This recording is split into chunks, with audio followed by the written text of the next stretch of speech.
222. In Chicago in the house, make some noise. Dave Jeff, DJ, RTC. Y'all ready? Y'all give it up for Just Blaze, man. God's favorite DJ, DJ Clark Kent. The Alchemist, y'all. The Alchemist. Give it up for DJ Premier. If you want this shit, treat this shit like a job. It was a quest just to, find music in general. If I did our true hip-hop stories, believe me, there's a bunch of them, There's some guys who are legends. Welcome to the Legend Conversation Hot Seat, man. What's happening, y'all? It's cracking. Bugs. Welcome to the Legend Conversation Hot Seat, man. It's great to have you here. Oh, thank you, brother, for having me. I appreciate that, man. I don't know if you do a lot of things like this. I know you're on you took a break from giving away bikes. Maybe there's a bike somewhere in Wicker Park. They didn't fit on the plane. I didn't bring shit with me, man. No bikes. Chicago. Yeah. I guess first, like, what is any memories of like Chicago, or you've been in it so long, like when you think of Chicago, like any feelings you step off the plane or memories of Chicago hip hop? Shit, yeah, I remember coming here in the 90s, man, staying right across from Caprini Green, playing at the Aragon Ballroom. The Cover Girls opened up for us. First time I played here. The Cover Girls? Cover Girls. Shit was sick. Cypress and the Cover Girls at the Aragon Ballroom. At the Aragon Ballroom. 1991. Shout out to Aragon Ballroom. How many of y'all remember Aragon Ballroom? Remember that shit? The Aragon Brawl Room. Brawl Room. Right. Yeah, it was wild up in there, man. Gang banging was on 10. All day. Yes, sir. Nothing but love from Chicago for us, fucking since day one, man. It's one of my favorite cities out here. So I like to start with like talking about people's first introduction to hip hop and like what motivated them to do what they do. And we had Premier here a couple months ago for the last one. He was talking about how even though he grew up in Texas, he had family in New York that he would visit every summer, and he walked out of an arcade into Times Square and saw people DJing and b-boys just right there for the first time. And I was like, oh shit, this is what I want to do. I know you're from New York. You moved to LA. Over what point did you discover hip hop? Was there like a moment like Premier where you were just like, holy shit, this is like what I'm supposed to do? Yeah, but first of all, hip hop was right there in front of us. It was like breakdancing and writing on walls, right? And then when I heard Rapper's Delight, that was the thing that gave me the fever right there, man, that song. And like for us, it was trying to memorize the whole fucking 12, 15-minute song. And you was cool if, I was in what, like 5th grade, I think, or some shit. If you could memorize the whole song, you was the shit. So the thing was try to memorize it and go to school and say the whole fucking song without stopping, It's literally like 12 minutes though, right? Something like that. It's It was long. forever. It's long, forever, right? It's like a half an album now. Right. So that right there gave me the fever, and then I was just listening for whatever I can get. And then it was Run DMC that just set it over the top for me, and Jam Master Jay, watching Jam Master Jay cut and DJ, and he had his anvil cases, and I was like, I want to do that shit right there, you know what I mean? And then I just started DJing, just practicing with the homies. The homies were playing freestyle music that was across the street from me, and I'd sell them weed, and we'd smoke, and I just started DJing freestyle music. And then I started doing parties with them, doing freestyle, and I was like, yo, this is the shit. And I started DJing in L.A., but you couldn't play hip-hop yet because it was where I moved to L.A., it was all Latin, and you couldn't play hip-hop. It was too slow. They wanted to dance to freestyle beats, the shit that was faster, you know what I mean? So we did that, and then just kept going and kept going and kept going and kept going, and started doing the DJ battles and shit. And DMC, I did the DMC, I think it was out here in 89. Yeah.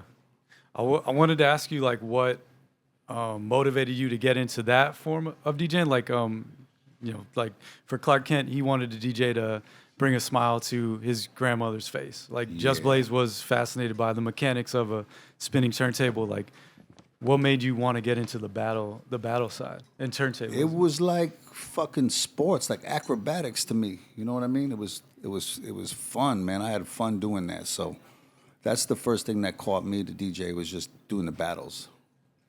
So, like, can someone did that battle scene, or if someone was into your production, like, did the turntablism direct, or how would that have influenced how like production even made sense to you? Like, a lot of the battle DJs kind of come from come to production with a certain style? I'm curious if that. How I got into production, well, battling, like, I won the West Coast Championship in '89, and then they gave me a fake-ass gold record.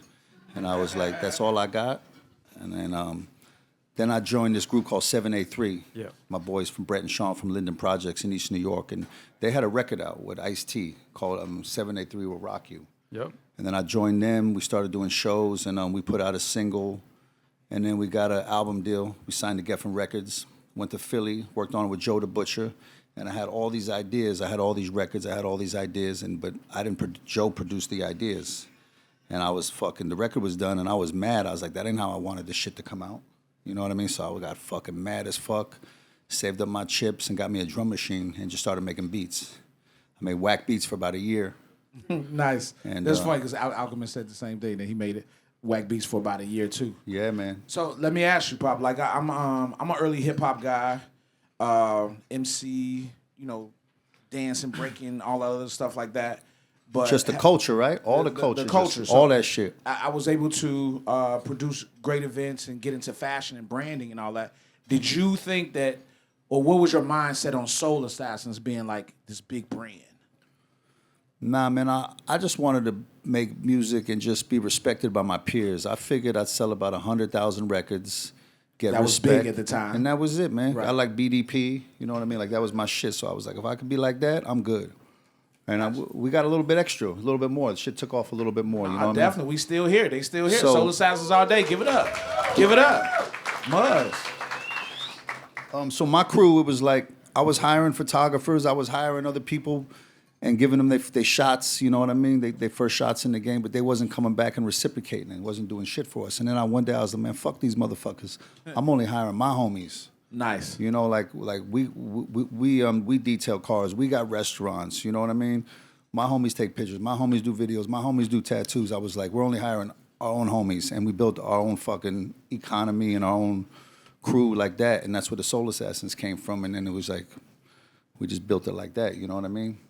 Nice. Branding 101, y'all. Fuck it, do your own shit. And it wasn't. That's what I heard. It wasn't no branding, and it was just that's just the homies, and this is what we do. You know what I mean? The branding came later, and like the industry got hip to branding. Beats, let's do this. He cuts hair. He's fresh. And we just I'm only getting my hair cut by you, and you only taking our pictures, and you only shooting our videos. He makes t-shirts. I'm rocking his t-shirts. That's all we do. Fuck them. Supporting the homies.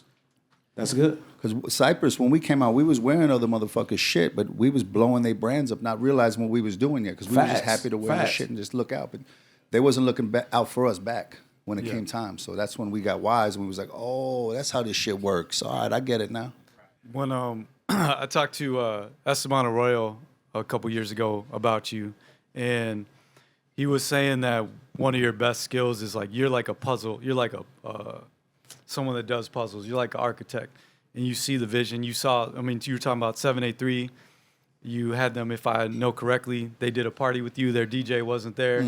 They asked you to DJ. You were like, yeah, I'm going. So you were like right place, right time. You somehow discovered Be Real, one of the most unique voices in hip hop. Like, you know the Mr. Cartoon, like you have this, like you said, you know these people. What do you attribute like that skill to, of like being aware and seeing these things?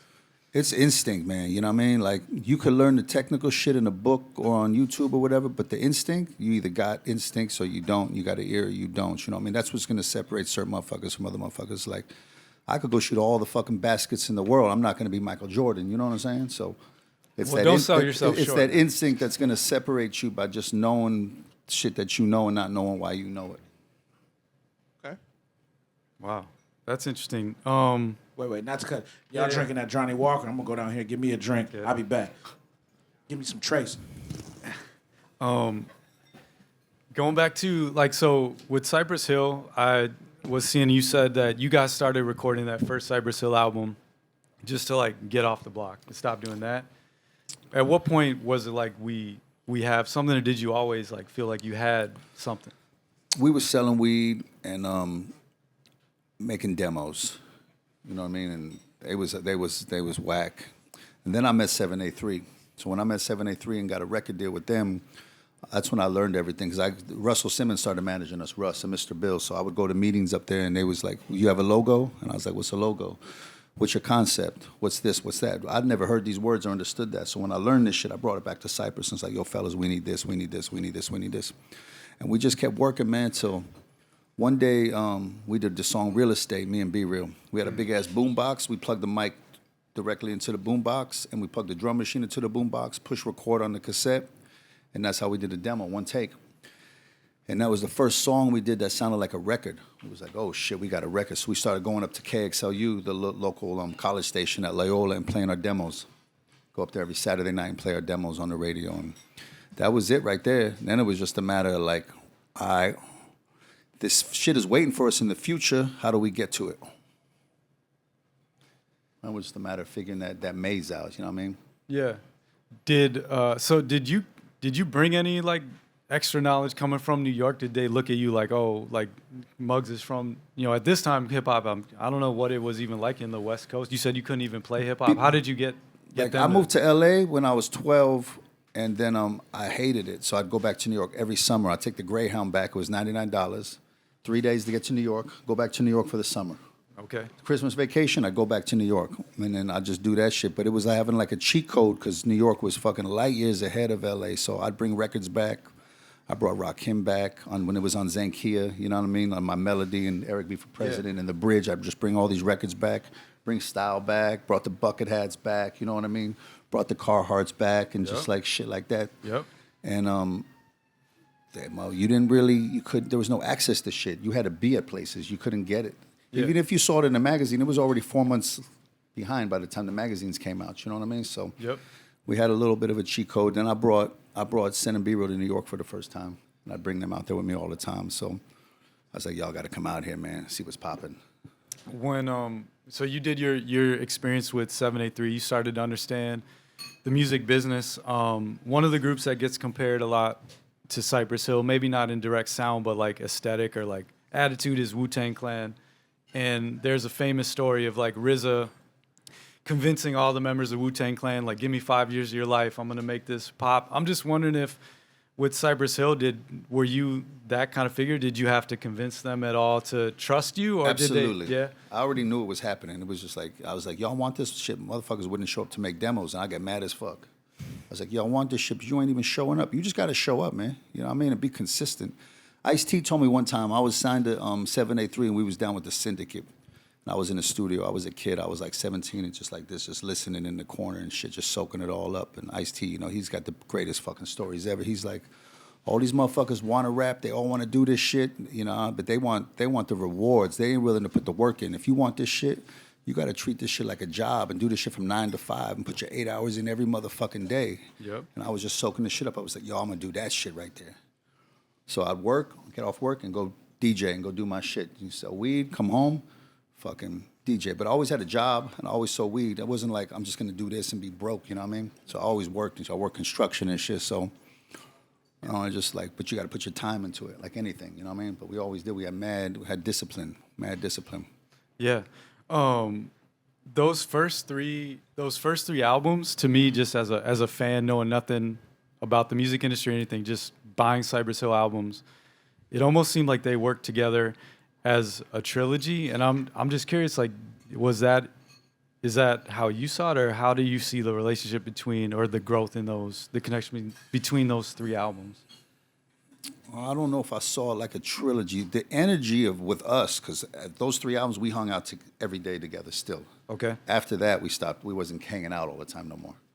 And then we would just hang out in my house and just play video games and smoke and make music and go to lunch and come back and go to the gym and make music. You know what I mean? Like, yep. So I think a lot of times great records are made not when it's time to record. It's made when you're at lunch or you're watching TV or you're talking or you're fucking impromptu type stuff. Hanging out. All that other time is when shit's being made. You know what I mean? Just when you're actually doing it is when you're doing it. But after that, we only would see each other in the big recording studios, because now I was only making beats in the big recording studios. I even stopped making them at the house. So it just became a job at that point by the fourth album for us. Because when out just as a fan or DJ, someone who loves music, I saw like the first LP was a little bit brighter in production, and it's like they're rapping about really gangster shit, really sinister shit, but your beats had a brightness and a swing to it that almost made you not like overlook. Like the song is called "How I Could Just Kill a Man," and that's like a hit because the beat is so funky. But this dude they're rapping about if push comes to shove, like I kill somebody. Right. And then I'm just saying, if you're a Push come Cypress to Hill shove, fan, like, it's like, yo, they're explaining exactly how it could go down. And then in the second album, I feel like the production started to kind of match the more sinister lyrics. It was almost like a movie. Well, what's a trip is that first album took us about 3 years. It was a whole life leading up to that moment, right? All of our demos, everything. Like some of those songs got 3 or 4 breaks in them. That's because I worked on them for 3 years and I got bored, so I kept going back to them and updating them. Different feelings every time. Yeah. Right? When Black Sunday came, the label was like, now it's new now. You got to think. We just went from being on the block and just being some broke ass kids to like, now we out there touring for 6 months nonstop, got money. And then he's like, we need the next album and we need it now. We want to put it out in the 4th quarter, so we got a month to finish it. So we went in and did the album in a month. But we really only did like 8 songs because 8 to the K and Hand on the Glock already came out. It was on other records, right? And then we had a few interludes, so we did about 8 songs, and we knocked it out in a month. Wow. And Nice. I didn't love the record, so that's the. You didn't love Black Sunday? I wanted to work on it more, and there's like 4 songs I would have replaced if I had time. So when it came time to do Temples of Boom, I was like, man, these motherfuckers are never rushing me again. I'm taking my time. Right. Then we took 1.5 years and took our time till we thought it was done. Gotcha. But it's a kid being in the industry just trying to navigate through it and figure it out. It wasn't no YouTube. We didn't have no mentors and shit, so we had to go through it and learn. No social media like that. So, like the fact that we bumped our fucking heads and we're still here and didn't get burnt out is just a whole nother thing. You know what I mean? Because a lot of motherfuckers still ain't here doing shit. They got burnt the fuck out of life. Fucking just fucking gobbled them up. You know what I'm saying? Yeah, Facts. I want to talk especially about when you like 20 and they just give you a couple $1 million. And you was like, you had nothing. You mean I probably made, $20,000 a year, you know what I mean? Selling nickel bags and shit. So yeah. So real question, first question. Newly found money, newly found fame, do whatever. What was your first thing that you really got down on? Like that you bought or that you just really enjoyed yourself in that life? You just eating fucking $100 lunches every day, and fucking car and a house and shit, you know what I mean? But we still had discipline. We were still working every day. But you had to learn how to, like, get mature to handle just the fame and the money. You know what I mean? Because there was no blueprint for us for that. Definitely. So that just took years. No mentors? There was no mentors. That took years for us to kind of, like, figure that one out. Right. I got a question from the audience, too. My man, DJ Kid Clay. What's up, Pop?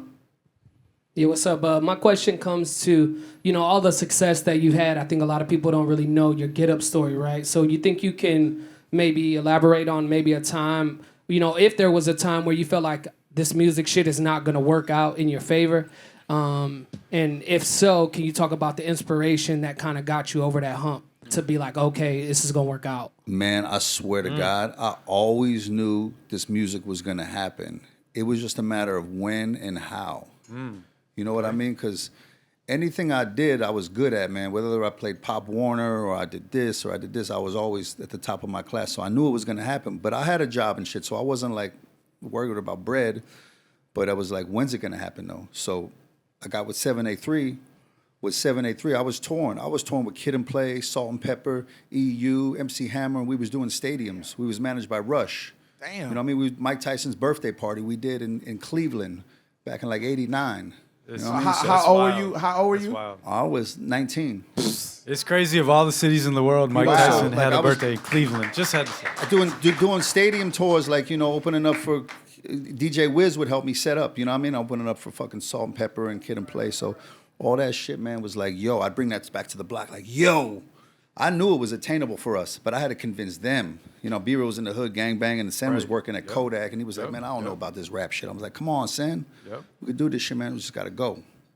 So even in that, Pop, going on the road and being around and just being who you are, so now you have one of the biggest records that are instrumental in hip-hop that everybody plays. I think they play it on the news. They play it at college events and everything. The Jump Around record. Like, please speak on that. How does it make you feel seeing that everywhere, or it being what some I'ma people tell call you, commercial? That shit was interesting because I did Okay. I did that record. Now, before that, every beat I made after the first Cypress album, every beat was for Be Real, the whole. So after that, like everybody wanted my production, right? So I was making a beat a week. I'll make 3 or 4 a day now, but at that time it was just different the way you worked. You know what I mean? So I'd made a beat a week. So now I'm like, I did Ice Cube and that. So I did this beat, and I go, here, B, yo, this is for you. And he spit a freestyle, but he was already tired of rapping because we had just did a whole album. He wanted to take a break. Then I had Son Doobie from Funk Dubious do it. The song was called Jump already. Then I had Daddy Freddie from Ragamuffin Hip Hop from England. He did the song, and it was all trash. And I played it for Cube. It was all trash. Yeah, it was trash. I played it for Cube. Cube didn't want it. Wow. And then the next time I went back to Cube, he was like, yo, I need something like Jump Around. And I was like, yo, I gave you that shit. So I gave it to Everlast. He did it. And I got this song called Jump Around. He rapped on it, and I was like, oh, that flow right there. Rewrite the rest of the shit with that flow. And he did, and then we shopped it. I think Profile wanted to sign us. Special Ed was there. Funkmaster Flex was the A&R. He wanted to give us like 65 G's or some shit.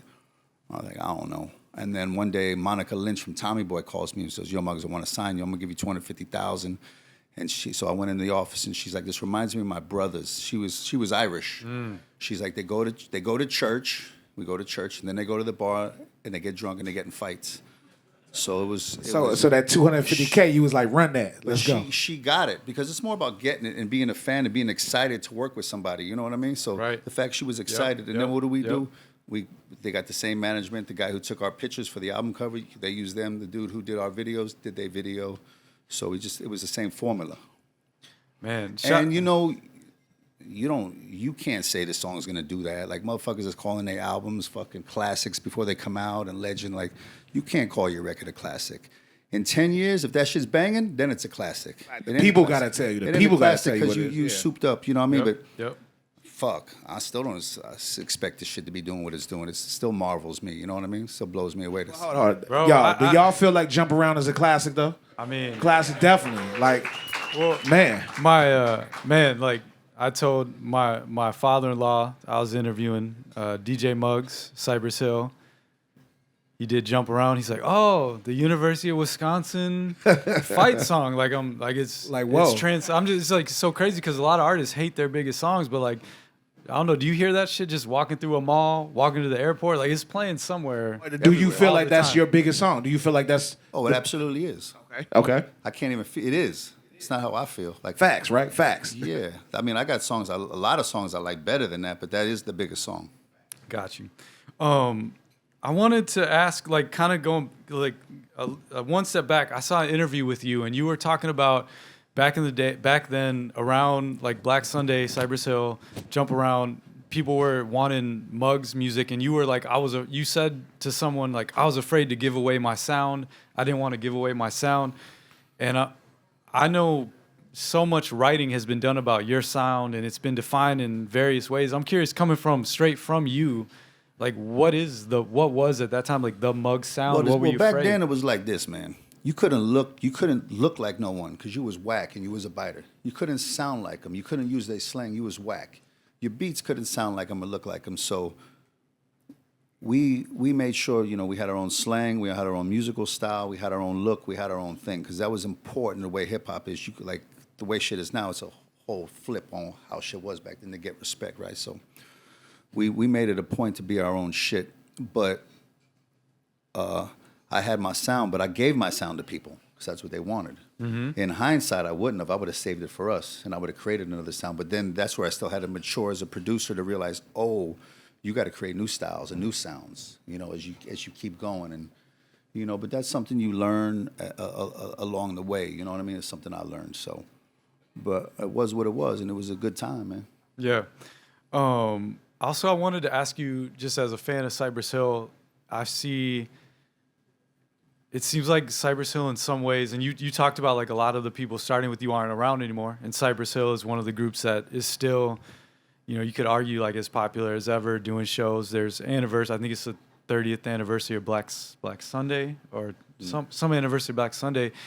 I kind of see like Cypress Hill almost like Grateful Dead. People kind of come in and out, and I'm curious how your relationship with the group has evolved, and just how you see like what is this Cypress Hill to you at this stage in your career. I mean, that's my family. You know what I mean? That's our block. That's where we grew up. So that's what it is to me. It's bigger than a rap group for me. You know, I stopped touring because I wanted to take care of my kids and shit. And I was like, man, I'm not gonna be. We tour a lot. Like we tour 6 to 8 months a year, right? Yeah, I'm good. I was like, man, I want to like do this shit too. I was watching VH1, and they used to have Behind the Music on there, and every rock and roll motherfucker on the whole show, the only regret they had was not raising their kids. You know what I mean? So I was like, shit, I'm gonna raise my kids. So I was like, fellas, I ain't gonna tour as much. So I toured a little bit, but like the last 10 years, I just fell back and let them do their thing. You know what I mean? So, but it's all good. It's just a natural progression of, you know, things we got to do. Yeah.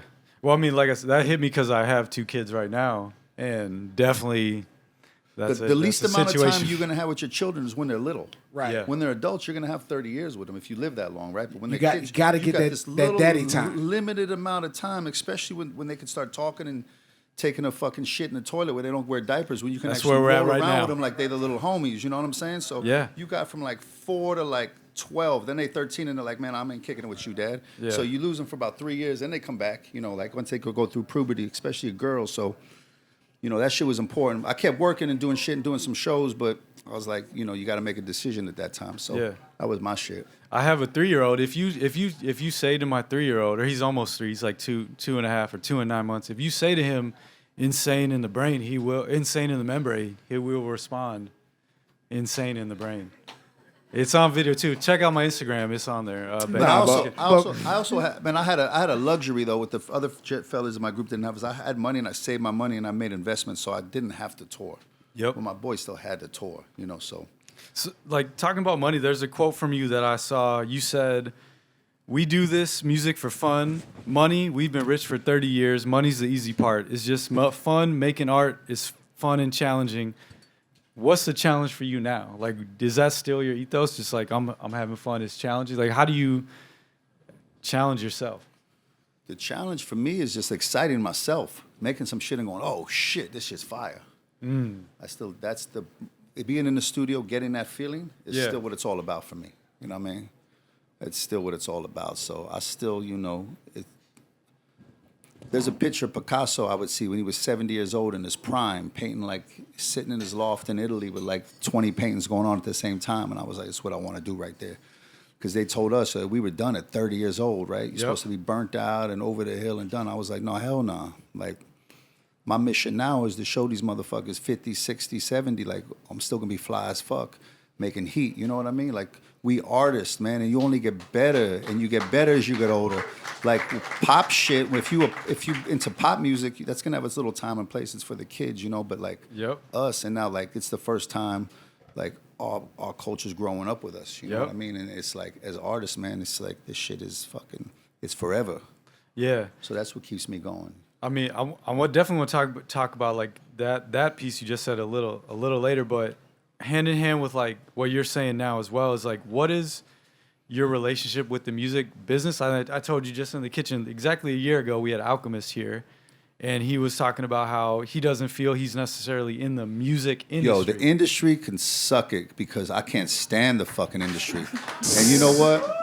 That's the shit that got me burnt out back in the days, because you got some fucking cornballs up there trying to tell you what you need to be doing, or everybody's making soul beats this month, so you need to do this, and they got their little card and they're trying to go to dinner and be fly. But there used to be visionaries in the music business, and when I started after like 5 or 6 years, it seemed like they were all gone, But now I'm just like, I realize like, yo, we're our own industry, we're our own business within this whole thing, so we kind of like, we're our own shit on the side, you know what I mean? But the industry's whack, yo. Most of the people are whack because they're in it for just to get bread. Yeah.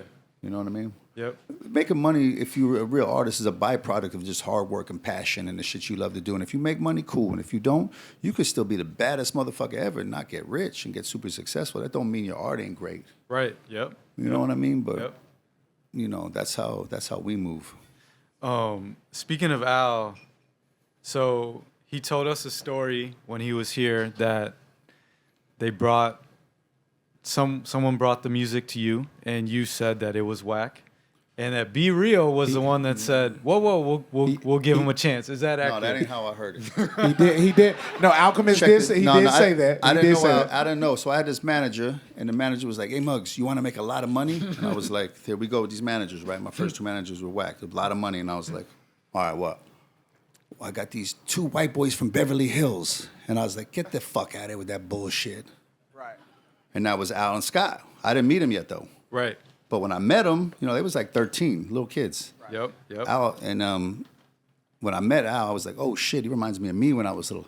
Just fucking his beats were garbage. He didn't make beats yet. He rapped. He rapped dope. He was like a little Grand Poobah. Mudfoot. He was saying he was Mudfoot. Little Grand Poobah. He sounded like to me. He had that Grand Poobah flow, but he was fly. And I was like, all right, but just his energy and his spirit was great, and his work ethic was great. Then he started making beats, and he reminded of me.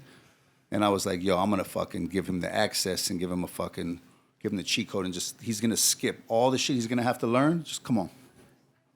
So I just took him under my wing and just made sure he went everywhere with me. Every studio session, every tour. I'd fly to fucking Atlanta to work with the Goody Mob. I was like, come to Atlanta with me. You know what I mean? Come here with me.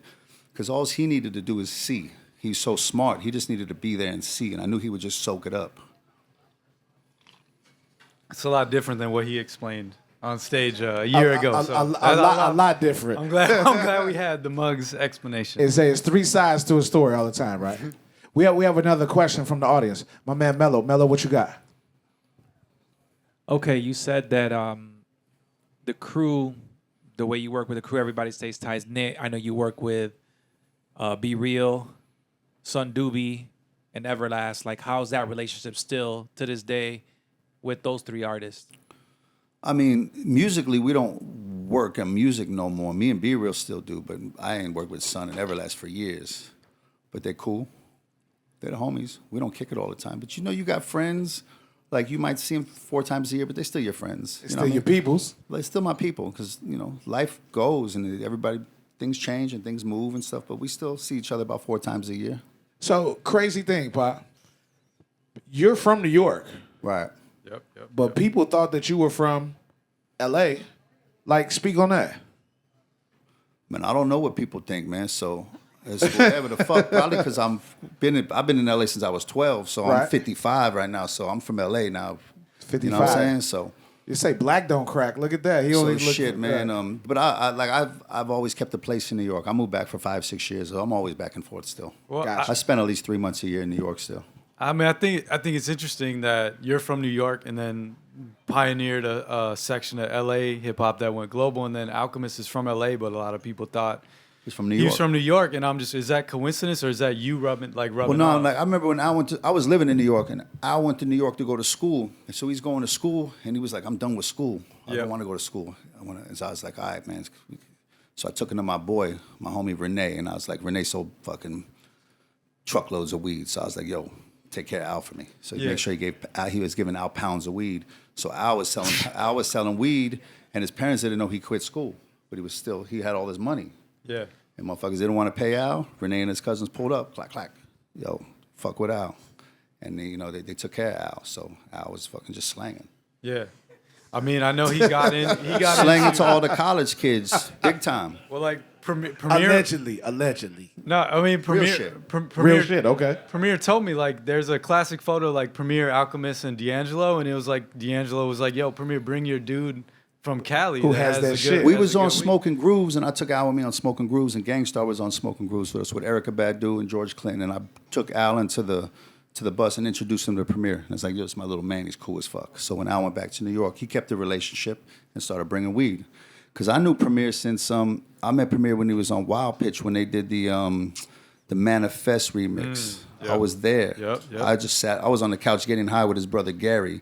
Otherwise, I'd have been in the video. Shout out to Fat Gary. Shout out to Gary. Yeah, out to Gary. Yo, one of the I don't know. I think I was like in high school, and the Soul Assassins Volume 1 came out, and the cover. When I think of like iconic album covers and just that whole thing, it blew my mind, and it stays with me to this day. I'm just curious. You worked with on that album Goody Mob, Wyclef, MC8, Wu-Tang Clan. Wu-Tang. Obviously, Cypress Hill is on there. Law of the Dark Man. What was it like? Like, how did you actually put that together with like the biggest rappers of the time? Well, it was weird because a lot of producers come in and want to work with everybody, you know, like be for hire. I never wanted to do that. I wanted to just build my own groups and not really go sell beats to people. Yeah. So what I decided to do is like, yo, I'm gonna just build my own world and bring everybody to my world. So I still own the record and I still own the merch and I still own everything. So I brought everybody to me and did it like that. So, because I walked in one time to sell somebody some beats and there was like 10 producers sitting on the couch and they were all waiting their turn. And I was like, man, fuck this shit. Yeah. You know what I mean, fuck this shit. I'm out of here. And I was like, I ain't doing this shit. I'm gonna do my shit. If y'all want to come to me, come to me. So that's how I did it. So my whole thing was always about building my own worlds and building my own teams. You know what I mean? And if I click with you and we cool, we could work. But me trying to just go sell myself to you, I couldn't do that shit because that ain't why I got into this game, to do that shit. You know what I mean? So I like to just do shit my way with my people. And if we click, we work. But if I don't, I can't. Like motherfuckers email me and I was like, I can't work with you. I met you yet. Right. Well, I want to spend 8 hours working on a beat for you. Might be a fucking dickhead. You know what I'm saying? I don't want to waste my fucking time with you. I'd rather kick him, go play with my fucking dog. You know what I'm saying? Right. So if I click with you, you see whoever I work with, that's who I fuck with. So who wouldn't you work with, Pop? All the motherfuckers I don't. Touche. Shots fired. Well, like, one MC that you do work with is in the house right now. Can we give it up for Mayhem Loren? He's in the house. Mayhem Loren, what up, Pop? Man, an elite MC. He played me some unreleased music yesterday with BoatHouse, and I mean, like, just the cleverness, the wittiness. It was ridiculous. You guys just released Champagne for Breakfast. I feel like talking to people my age, which are, you know, a little like one generation below your guys, or like one or two, you're almost like a final boss. It's like for a certain tier of MC, it's like, yo, if I could get to Muggs, that will almost like, okay, I'm on a right path, or like I'm the shit. Do you acknowledge that? Like, do you ever think about that? Like when you're working with these young artists, do you see yourself in that way? Nah, I know. You know what it is, man? I like my role now is like I got a lot of shit that I could show you and save you a lot of time and a lot of fucking energy chasing your fucking tail. You know what I mean? If you want to listen, I'll give you game for days. But if you don't, I'll just stop right there and I'm not going to ever tell you shit. I'm going to just watch you running fucking circles. And I've watched a bunch of motherfuckers that know everything. They ain't got shit, but they know everything. So I'm like, all right, then I'll just shut the fuck up and just watch you for the next 5 years running a circle when you could have been dope as fuck and blew the fuck up. You know what I mean? So if you want to listen and learn and shut the fuck up, then come on. Because I know every time I learn something, I realize I don't know shit, you know what I mean? And one thing, you always got to be a student, man. Yep. No matter how much of a master you are, you got to be a student. You always got to stay uncomfortable. You always got to have discipline, a mental discipline and a physical discipline, and keep training and keep it like that, you know what I mean? And I see Jules. A lot of these youngsters, they just think like they got a record on Instagram and they the shit. And I'm like, bro, you acting like you bigger than fucking MC Hammer or some shit. Like, you the fucking, the way I hear you talk about yourself, like you're the man. Like you ain't really done shit. Like I'm working, son. Like you ain't you putting your shit on Twitter and Instagram. You ain't going to in-stores. You ain't going to fucking one-stops. You ain't going to the morning show at 6, then to the nighttime fucking show at fucking. You ain't doing a legend conversation. conversation. You ain't playing, You're not doing legend conversation. No, you ain't playing shows in front of 16 people. Even bigger, yo. Yeah. Y'all were fucking on The Simpsons. Yeah. What the fuck? Yeah. Like, how did that happen? That must have been crazy. Like, please talk about that. I didn't have nothing to do with it. I just got a phone call one day and said they want you on The Simpsons. So I was like, all right. So I went in and we did the voiceovers, and then it came out about a year later. Yeah, who ordered the symphony So orchestra? what were you thinking? What were you thinking on that though? Possibly while high. I didn't watch TV. I didn't watch The Simpsons. So for me, I wasn't tripping. Like after I became a fan but there was about 5 or 6 years I didn't even have a TV. Right. So I was just like, all right, The Simpsons. How much are we getting? All right, let's go do it. Oh, they paid you Did for the check that. clear? Yeah. Really? Okay. But all the homies and my nephews and nieces loved it, so I went and did it. But now I look back and I was like, God damn, we was on The Simpsons. Dude, I mean, that's like major. I think that's major culture moment. Major. The Simpsons are. I mean, Jump Around and The Simpsons. And The Simpsons. That's like rare air. Like right. Extremely rare air. You have Soul Assassins 3 that you've been starting to tease. But one thing I want to talk before about like that album specifically. You've been posting photos of you in Egypt. I know. I remember interviewing you around the time like the last Cypress Hill album came out, and I think you went to Egypt around Elephants on Acid. What is it about like going to Egypt? The like I don't want to call it. I don't know if it's called, if you think of it as spirituality or metaphysics, but can you talk about like the energies and like why you know that part of your career life? I've been blessed to go to Egypt 3 times now: Answa, Luxor, Cairo, and first time I went with Fred Reck, and I've been to about 64 countries, and that place just blew my fucking mind like nowhere else. You know what I mean? And I was like, yo. So the first time I went out there, I hired a bunch of street musicians off the streets. They just wanted like $5, give them 100, bring them back to the studio and record them. We recorded for a month, recorded everybody. You know, and there's a little bit of things in Cairo. You got the pyramids, you got, the synagogue, Muhammad Ali and Salah-ad-Din synagogue and the mosque and everything. But Luxor is where all the kings lived. That's where Ramsey lived, and that's where his temples are, and that's where the Valley of the Kings is, and everything's in Luxor. And we go down there and we stay in the Nile, right on the Nile, in this hotel where and it's just mind blowing between that and Jordan and Petra. So, I try to go back every few years and just live and just go fucking just live. You know what I mean? Just travel and just soak shit up. You did the pyramids and everything, Pop? Yeah, I've been inside the pyramid. Wow, I've been inside the pyramid a few times. Yeah.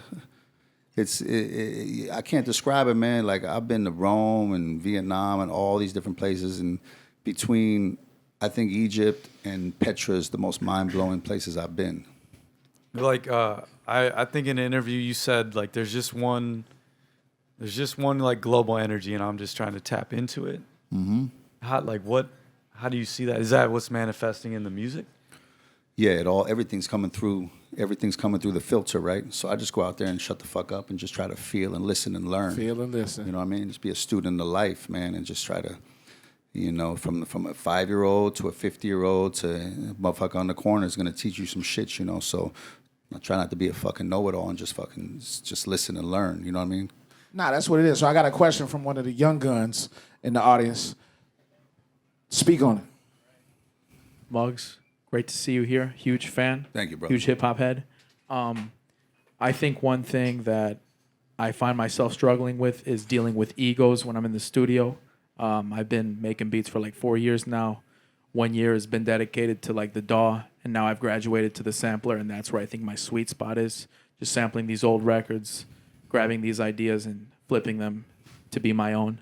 So whether it's from an artist or another producer, how do you deal with egos at the studio?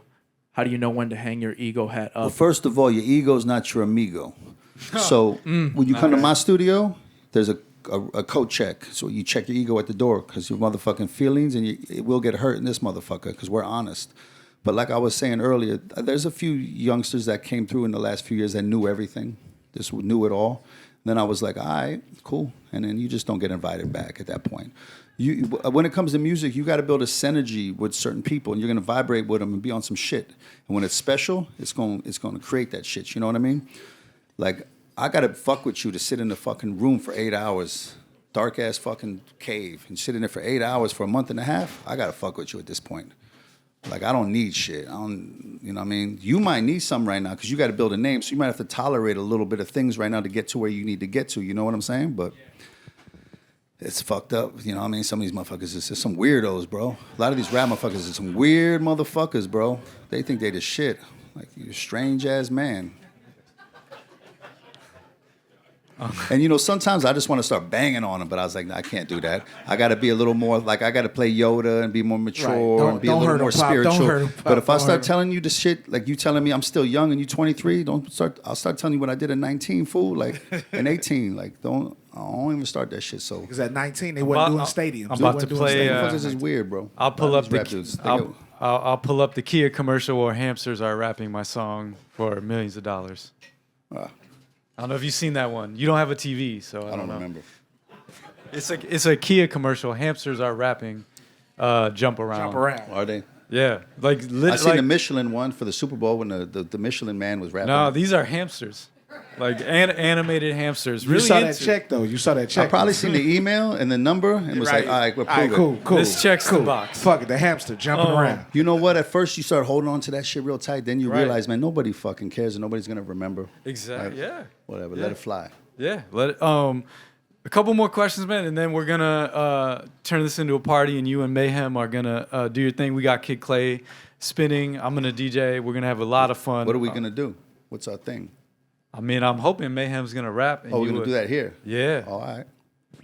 They It's didn't all tell me good. shit, man. I'm just here. No Sammy didn't hamsters. pass No it on? hamsters here, Pop. No hamsters here. Yo, right before, like, you were like, yo, we're ready to go. I was like, all right, come through. Where's the venue? But luckily, it was just half a block away, so you were good. So hip hop, a lot's been made about like hip hop at 50 this year. You kind of touched on this a minute earlier, but when I started my journalism career, so many hip hop artists would like lament or be like, you know, like you said, at 30 we're supposed to be done, but you got like Mick Jagger and the Rolling Stones or Grateful Dead, like these rock groups that continue on, and it seems like now there are groups like Cypress Hill or Wu-Tang that continue to tour, and it's like, do you see this as an opportunity? It seems like there's a moment where hip hop can reach that, like Rolling Stones. Hip hop went from, it already did. Hip hop went from being an underground subculture that wasn't supposed to last to taking over the fucking world. We took over everything. We're the biggest music. Everybody speaks our slang. Everybody dresses like this. Everything. When I was a kid, it was like if you was a rocker, you dressed rock. If you was a gangster, you dressed like a gangster. If you was a hip hop, you dressed hip hop. There was no crossover. You know, now it's like everything's hip hop. Another thing that kind of caught up to what you were doing earlier is like the marijuana laws, and I'm just curious if there's any vindication on what you all were saying. I remember you guys have a song, Legalize It. You got kicked off and banned forever from Saturday Night Live for smoke. Saturday Night Live, yo. Yeah, have you hit them about like, yo, you know, is there any vindication for that? No, I never hit them. He say, fuck Weed's that. fucking corny now. Like I see all these motherfuckers smoking weed like they think they cool, and I'm like, come on, man. This shit, I stopped smoking. Like I'm like, this shit is whack now. You don't smoke weed You don't anymore? smoke anymore? I take a couple hits here and there. On but the like, personal side. Weed used to be, you know, some pirate shit. Like you was an outlaw. Now it's just regular. Like it's legal now. You know what I mean? It's a Newport. I love A Newport's more gangster now. You can't smoke cigarettes nowhere. Like in Santa Monica and LA, you can't even smoke in the city. Oh, word? Oh. But is it true that you all got banned from Saturday Night Live? Yeah, we got banned. For smoking. I smoked some weed on TV. They told me I was rolling the joint backstage, and they's like, "Yo, I wasn't planning on smoking it on stage." They just kept running backstage like, "Don't smoke it, don't smoke it." I was like, "All right." So we went on. I knew not to light it on the first song because they was gonna kick us off. So I waited to the second song, and then I lit up, and they said everybody started calling, and they got hot. And they was like, "You ain't coming on again." I was like, "Cool, good man." Give it up for smoking weed on Saturday Night Live. That escalated quickly, for sure. But you know, one last question I want to ask, and Dave has something to wrap it up. Cypress Hill, and you've said this in interviews too. Cypress Hill was one of the groups that, for a lot of people that didn't necessarily like or know a lot about hip hop, they were into Cypress Hill. And you mentioned like Cypress Hill or Beastie Boys, and you guys did a lot of work with the Beastie Boys back in the day. I'm just curious if there were any groups, maybe them or others, that you look to navigate where like you could leave necessarily your hip hop base and go out, but never not be welcome back. Well, it was weird because back then, you know, you had Rick Rubin produced Public Enemy, LL Cool J, but that was rock and roll energy. Yeah. So Public Enemy was rock and roll energy. They can go do festivals. Yep. You know, and Run DMC was rock and roll energy. LL Cool J was rock and roll energy. The Beastie Boys was rock and roll energy. So we had rock and roll energy. DMX had rock and roll energy. Wu-Tang has rock and roll energy. And I think that's why that energy's different. You know what I mean? That energy's different, and we harness that shit. And I grew up being a fan of rock anyways, man. Like, my first shit, like, I'm a Led Zeppelin fan and Jimmy Page, you know what I mean? And, like, Jimmy Page would make every one of his records different and go to different parts of the world and use different instruments and shit like that. I was like, that's what I want to do like that. That's why I made all the Cypress records different every time. You know what I mean? And Yep. like, that's the kind and being on the album covers, like, I never wanted to take a picture, never wanted to be on our album covers. I just wanted to leave everything to your imagination, because I used to read interviews about Run DMC, and by the second year, I was like, I know everything. Right. So then I stopped reading about them and I got bored. But I knew, like, if I just never really give you the answers and leave it up to your imagination, I last forever. and I let you interpret what we are and what this album cover means and what these things mean, you know. At some point, though, the label was like, nah, we got to put your faces on the records. And we fought it, but we had to give in at some point. But my original goal was to never be seen ever on the records. Yeah, I mean, there's a lot of ambiguity around like you, and then in the early days of Cypress Hill, no one really knew what they looked like. Where there was a Cypress Ave in New York, people didn't know where you guys were from. They knew them bucket hats though. Yeah, they knew the bucket hats. Right. Like the Carhartt shit. Like y'all, that's a whole nother question. Did y'all make Carhartt like millions of dollars? I'm sure. Probably did, man. I'm sure. Easy. All right. Well, Dave, you want to do your thing? Yes. So, how we usually end these, Pop? At the end of it is like rapid fire. Couple of questions, right? You with that, Pop? Muggs, you with that? Oh yeah, whatever you want. Okay. Nike or Adidas? Nike. Unless it's 1986, I probably would have said Adidas. Okay. I kind of know the answer to this, but whiskey or tequila? Depends what night it is. Okay. Indica or sativa? Indica. Okay. 1200s or 1200s. CDJs? Okay. I can't even get it out. Okay. Man, this dude's a DMC champion. Oh, right. I mean, finally, like the new fucking computers and the little shit you all got, they're finally cool now. Like, I like them. This is the first time I like them this year. Don't say the shit I got. It's finally cool, Ty. It's finally cool. They used to try to talk me into this shit like 5 years ago. I was like, get that shit out of here, man, because I'm good. But the new ones, I just got one. I was like, them shits are dope now. They're fun. It's fun. It's like a little tool, some shit to fuck with, you know what I mean?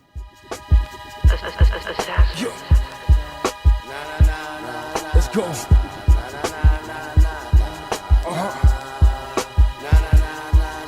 Don't forget, I was always X before we met. I connect like a four-way text. I wanna check.